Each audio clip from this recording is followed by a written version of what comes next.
Let's look at a screenshot here. One of my friends sent me of something she posted on her Facebook page. All right, drink of water. She said, quote unquote, trust the science is the most anti-science statement ever. Questioning science is how you do science. Okay, yeah, I mean, that's correct. Actually, you know what? I wrote this person back. Let me, this was posted in a server. All right, and I quote, yet I get the hunch from her position on topics that she's not reading through scientific papers, let alone questioning them. People gotta do it if they're gonna shout it. That quote's all good, yet all the people in my family who share that quote don't know any scientific journals, much less engage with and question them. Questioning the science involves reading the science first, but that's a tedious task that those quotes leave out because it makes things too cumbersome. People don't want to read the papers. By the way, for some context in there, when I said that, you know, all the people in my family who share that quote don't know any journals, yeah, I've seen this quote of Thiel's posted on other people's Facebook pages. Excuse me. A lot of family and friends. I live in Oklahoma, which is a very conservative state in the US. And so a lot of people here are extremely conservative and anti-science and very untrusting of academic institutions. So I see a lot of family and friends share this quote that Thiel just shared, that, you know, trust the science is actually an anti-science statement. So that's what I meant in that quote. But yeah, let's analyze what I meant with the other things I said in my response. I said, yet I get the hunch from Thiel's position on topics that she's not reading through scientific papers, let alone questioning them. So she has this quote up here which says, trust the science is the most anti-science statement ever. Questioning science is how you do science. Yes, Thiel, that is correct. But the thing is that you are not doing that. Thiel is not questioning the science. Questioning the science does not mean posting YouTube videos and just telling people to not believe that vaccines work. No, questioning science means you research and you read the scientific publications about these vaccines, and then based on what you're reading, you question it and try and critically think through it, and then come up with your own decision. You know, is there something problematic here? Now, people will respond to me saying, well, Ethan, these scientific papers, they're very full of jargon, and I don't have the scientific knowledge to read through them, let alone find any holes in them or object to them. So, Ethan, how could I ever perform all this research, which you're saying Thiel should do? You know? Okay, well, now we've just come full circle. That's precisely why academic institutions tell you to quote unquote trust the science. It's because they recognize that people have their own lives, they have their own jobs, they don't have training in various scientific fields, and so naturally they are not going to be equipped with the knowledge to read these scientific papers and object to them or even question them. That's why they say trust the science. You know, it's kind of like you're not an engineer. I mean, maybe you are. I probably have some engineers watching my videos, but most of you are not engineers. So you don't know how a car works. But you still, you know, if you commute to work every day, you still go out into your car and you put your keys in the ignition and you turn the car on and you trust that it's going to work. You trust that your engine isn't just going to light on fire or explode right in front of you. That is trusting the science. You are not an engineer. You don't know how that car works, but you trust that the scientists and engineers who did all the research built your vehicle correctly. That is trusting the science. So yes, you don't have the time to become an engineer. You don't have the time to research how a car is made. You don't have the time to understand how your own car works. That is precisely why you need to just trust in the science. That's where we come full circle. Thiel Swan says trusting the science is an anti-science statement. Okay, well, if you really think it's an anti-science statement, take your time to actually do all the research, look through all the scientific publications, and then critique them. But if your response to that is going to be, oh, well, I don't have the time to do it and I don't have the scientific knowledge to do it, well, then we're just back around to square one. That's why they say trust the science. Trust the science in the same way that you trust your car's engineering. It's the same thing. So if you're gonna post quotes like these, you know, to anybody of my friends or family watching this who do this, if you're gonna post quotes like these, either read the scientific journals, or yeah, if you can't read them, then just trust the science. That's all you can do, unfortunately. The ironic thing is a lot of my family and friends who share quotes like this one that Thiel shared, they can't even name me one scientific journal. They can't even name one site where scientific journals are published. Like, they have no idea about JSTOR or Google Scholar or academia.edu. They don't even know these sites, let alone the names of specific journals. So how could you tell me that you've actually read the science, let alone questioned it like Thiel is encouraging people to do in this quote? So no, they're not questioning the science because they're not even reading it. You got to read it in order to question it. And if you don't have the time or knowledge to read it, then you don't have the time or knowledge to question it, so just trust it, right? We're back around to square one. All right, so I'm going off on a tangent there. You should get the point by now. All right, let's go over, let's see here. Let's talk about a friend of mine. Let's look at something that Leo Gura from actualize.org wrote on his forum. He's shared many write-ups like this on his forum, but I thought this one was just kind of like a good example of how they typically go.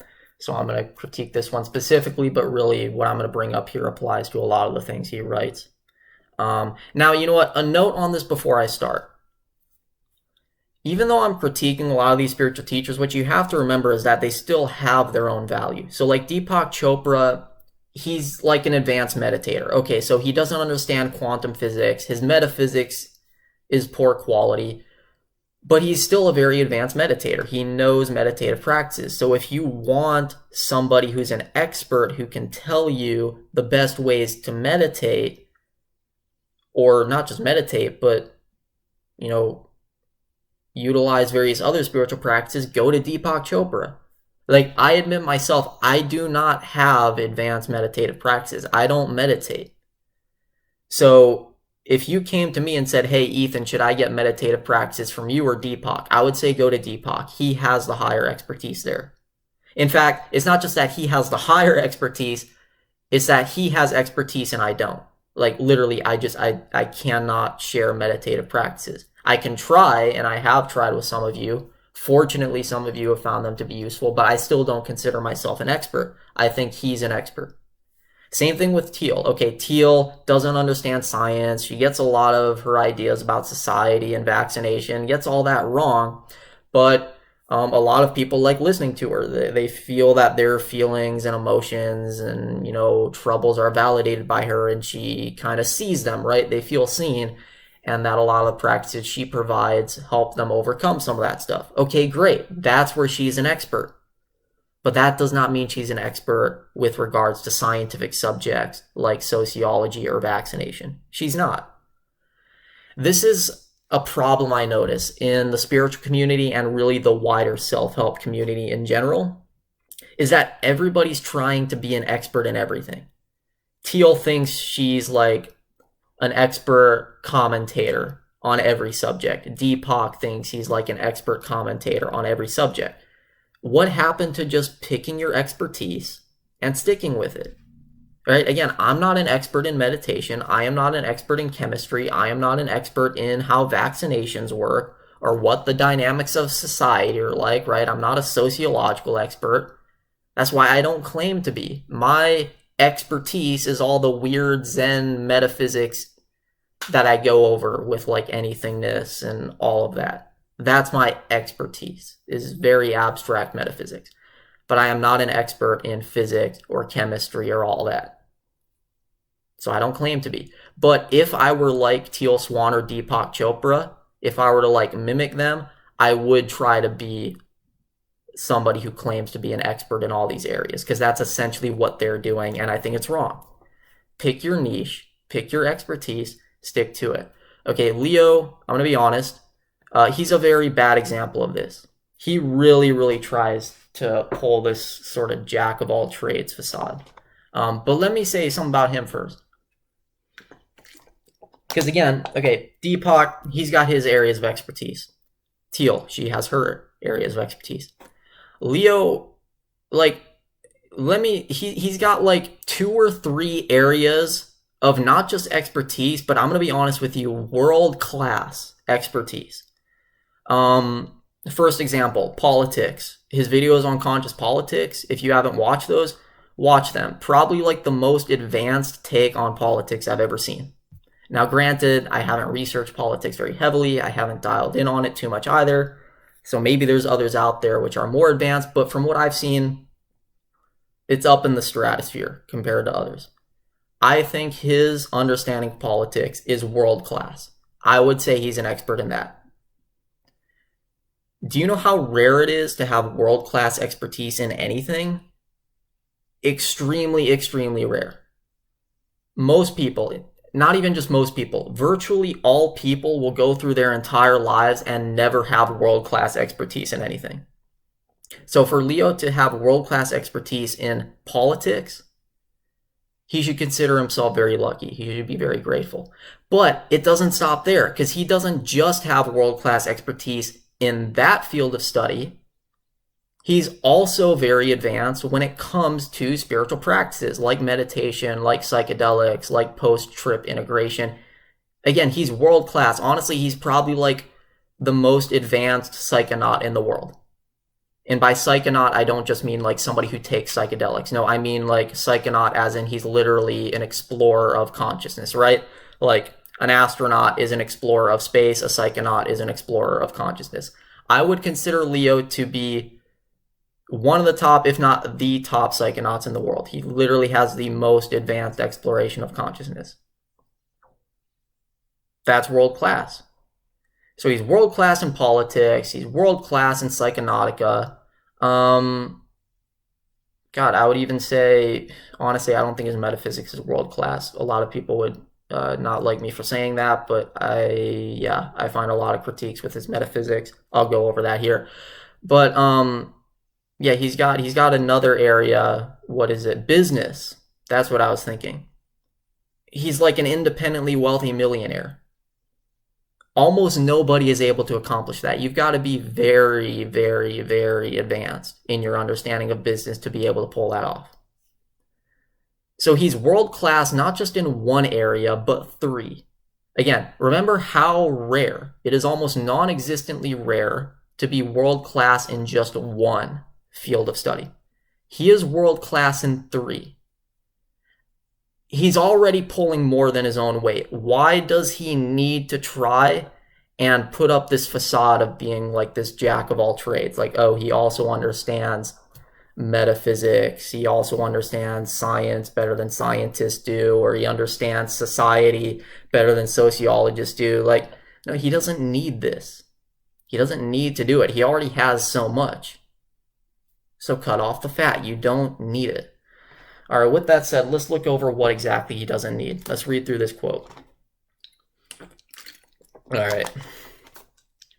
And I quote, "The common dogma within academia is that Gödel's incompleteness theorems have no metaphysical, epistemic, nor spiritual consequences. They love to claim that the theorem is merely technical logic and nothing more." End quote. Okay. First of all, he's painting way too broad of a brushstroke here. To say that it's like a common dogma within academia that there's no metaphysical implications to Gödel's incompleteness theorems, but I've seen papers written by philosophers who say that there are metaphysical implications of it. So to paint this broad brushstroke and act like every academic is the same, when there's a broad diversity of opinions within the academic institution, it's just false. You're just misrepresenting academia to your audience. Academia is not a monolithic institution. As somebody who's so heavy into spiral dynamics, he should understand this, but apparently he doesn't. See? So no, there are some academics who do think it has metaphysical implications. With that said, the reason why it is not a consensus view within academia, I'll give him that, it is not a consensus view. And the reason it's not a consensus view is because in order to pull metaphysical implications from Gödel's theorems, one, reality has to reflect mathematics, logic, and language. Two, it has to reflect those constructs in such a way that they hold the same axioms as true. Which is ironic because this is actually something that I don't think Leo believes himself. He tends to not think that reality is reflective of language or logic or mathematics. Gödel's theorems work within a mathematical framework. So if you don't think that reality is reflective of mathematical frameworks, then how could you then be inconsistent with your own beliefs and attempt to apply Gödel's theorems to reality, as if they hold metaphysical implications for reality itself? That's just Leo being inconsistent with himself. On the one hand, he says reality is not reflective of mathematics. It's beyond mathematics. But then on the other hand, he then tries to apply a mathematical theorem to the metaphysical nature of reality. Do you see how that's inconsistent? If you're gonna apply Gödel's theorems to the nature of reality, then you are implicitly saying that you think reality is reflective of mathematical frameworks in some way, such that Gödel's theorems can apply not only to math, but to reality. There has to be a correspondence between the two, if you're gonna say that. But Leo doesn't think there's a correspondence between the two. So he's selectively cherry picking different ideas in academia to try and prove what he says. Again, he's being like Deepak Chopra. He's trying to say that these theorems or these proofs prove what he says when they don't. In order for Gödel's theorems to prove that reality is infinite, like he's trying to claim, or for that matter, like I try to claim, reality has to be reflective of mathematics. And not only that, it has to be reflective under the same axioms. And I don't think Leo thinks either of those things are correct. So why be inconsistent? So that's why there's no consensus view which says that there's definitively some sort of metaphysical implication that we can draw about the nature of reality from Gödel's theorems. Well, let's read on through the rest of this because there's a lot here. And I quote, if someone attempts to extrapolate from the theorems into a broader application about metaphysics, they consider it pseudoscience because no such conclusions are part of the theorem's logic. End quote. Okay, no, that's not true. It's not because they're part of the theorem's logic. Again, it's because you have to show that there's some correspondence between reality and the theorems first. That's why. But people don't like the complex answers. They like the hypersimplified answers, which gives them a devil to point fingers at. So he says that the reason is because there's no such conclusions in the theorem's logic. That's not at all why they say that. Also, he says they consider it pseudoscience. No, they don't. It's not even science. It's philosophy. So, no, he's just kind of misusing that term pseudoscience there. Okay, but let's start up again. And I quote, a similar thing happens if you try to tell a physicist that quantum mechanics means that no material reality exists. Academics will call that pseudoscience, end quote. That's because it is pseudoscience. Okay, let's throw out the ego for a second. Okay, I took down all my videos. Well, some of them stayed up, but I tried to take them down.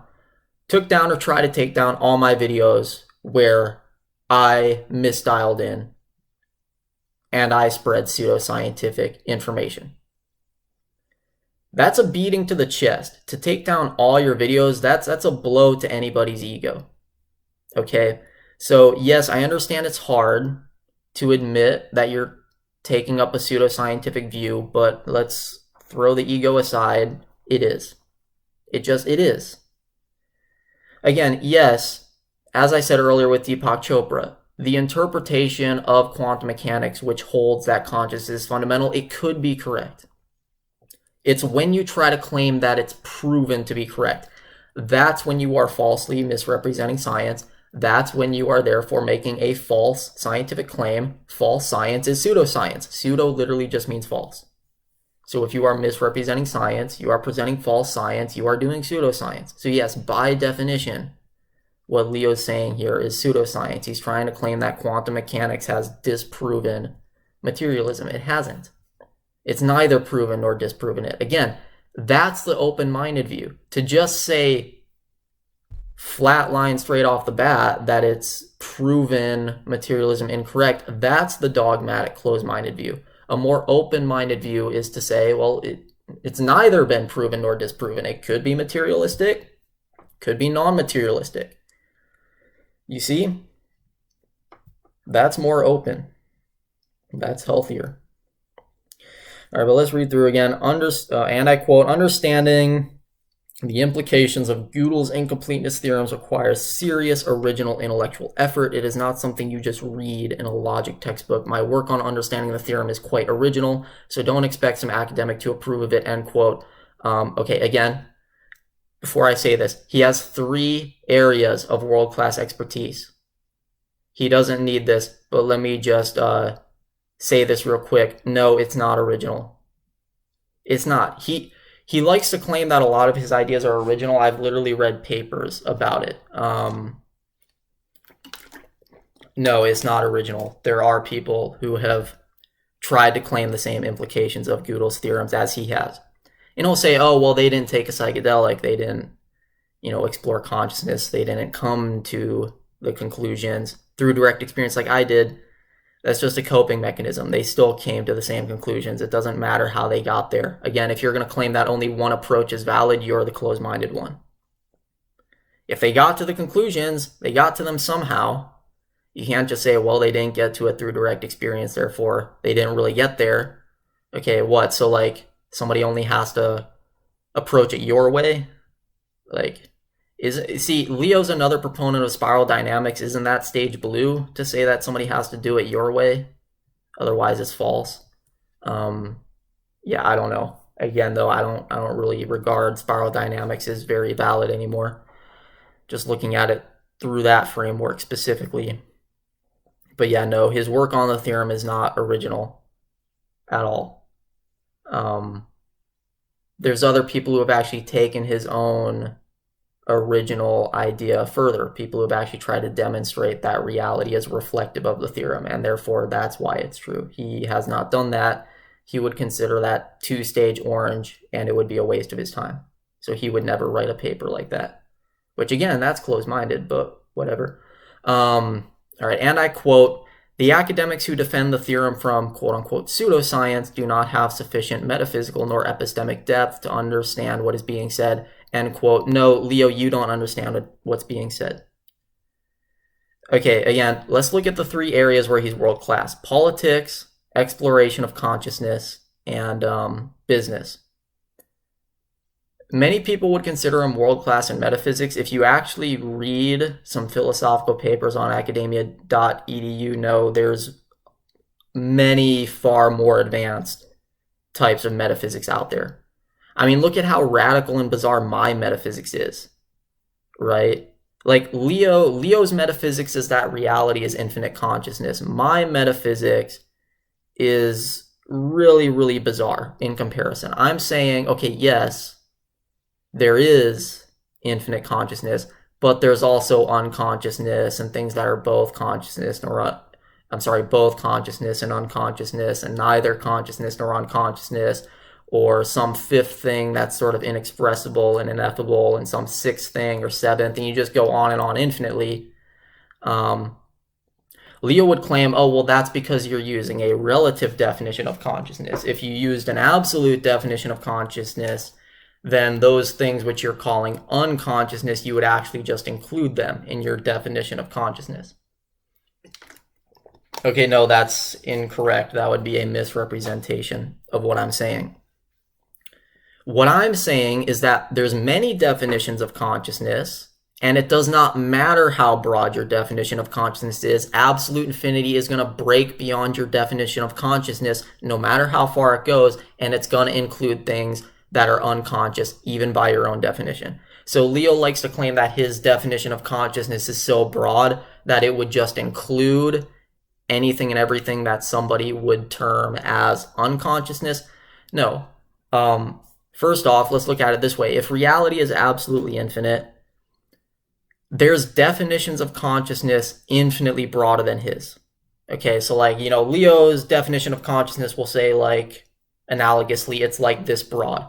Okay, picture like some advanced alien civilization that's trillions of years ahead of us. Their definition of consciousness is probably like way out there. Probably so goddamn broad that Leo's definition looks like a tiny little subatomic particle compared to it. What I'm saying is that no matter how vast your definition of consciousness gets, even if it's as vast as or more vast than the definition of that advanced alien civilization, reality is still going to break that ceiling. It's still going to break beyond that definition and include things that are unconscious, even by the standards of that advanced alien civilization. Do you see what I'm saying?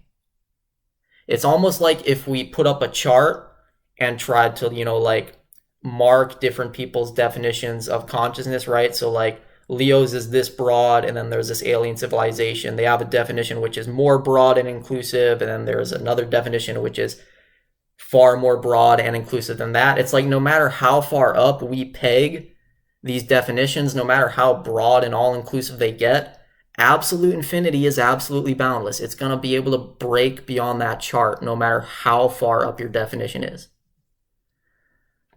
So if Leo would try to say, okay, somebody claims that reality includes things that are unconscious, that's because they're merely using a relative definition of unconsciousness. No, it does not matter how broad or absolute your definition of consciousness is. There's still going to be things outside of it. There's still going to be things that you consider unconscious. I am literally claiming that absolute infinity is so broad that it includes things that even Leo would consider to be unconsciousness. That's what I'm saying. It's not just that it's unconsciousness within my definition. It's that it's unconsciousness within a global definition, an absolute definition that even Leo would agree with.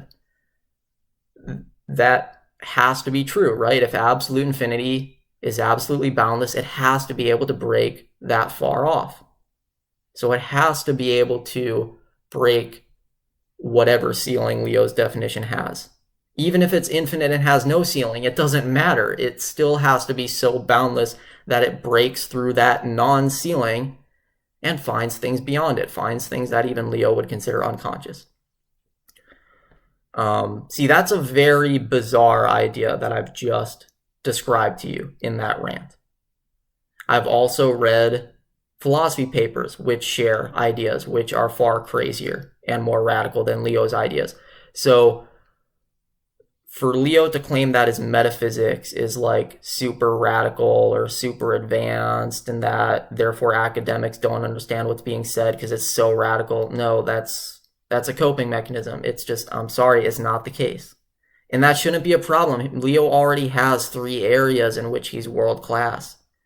He doesn't need to be world class in metaphysics. He already has more than almost everybody has. You don't need it. You don't need it. You're already doing more than great. You don't need it. Let it go. There are more radical types of metaphysical positions out there, even in philosophy departments at universities, as much as he would hate to admit that. But I've read the papers. They exist. He just doesn't want you to think they exist. He's closing you off in an echo chamber. I encourage you to get outside of his echo chamber, go read some papers on academia.edu, read David Lewis, read Yagasawa, read Graham Priest, read Paul Cabay. Possible worlds, impossible worlds, dialetheism, trivialism, these are all insane ideas. Far more insane and far more open-minded than anything Leo shares on his channel with his metaphysics. So yeah, there are crazier types of metaphysics out there. His is not like too radical for academia. Again, that's just an excuse. He doesn't want to admit that they have genuine critiques. But anyways, let's finish this off.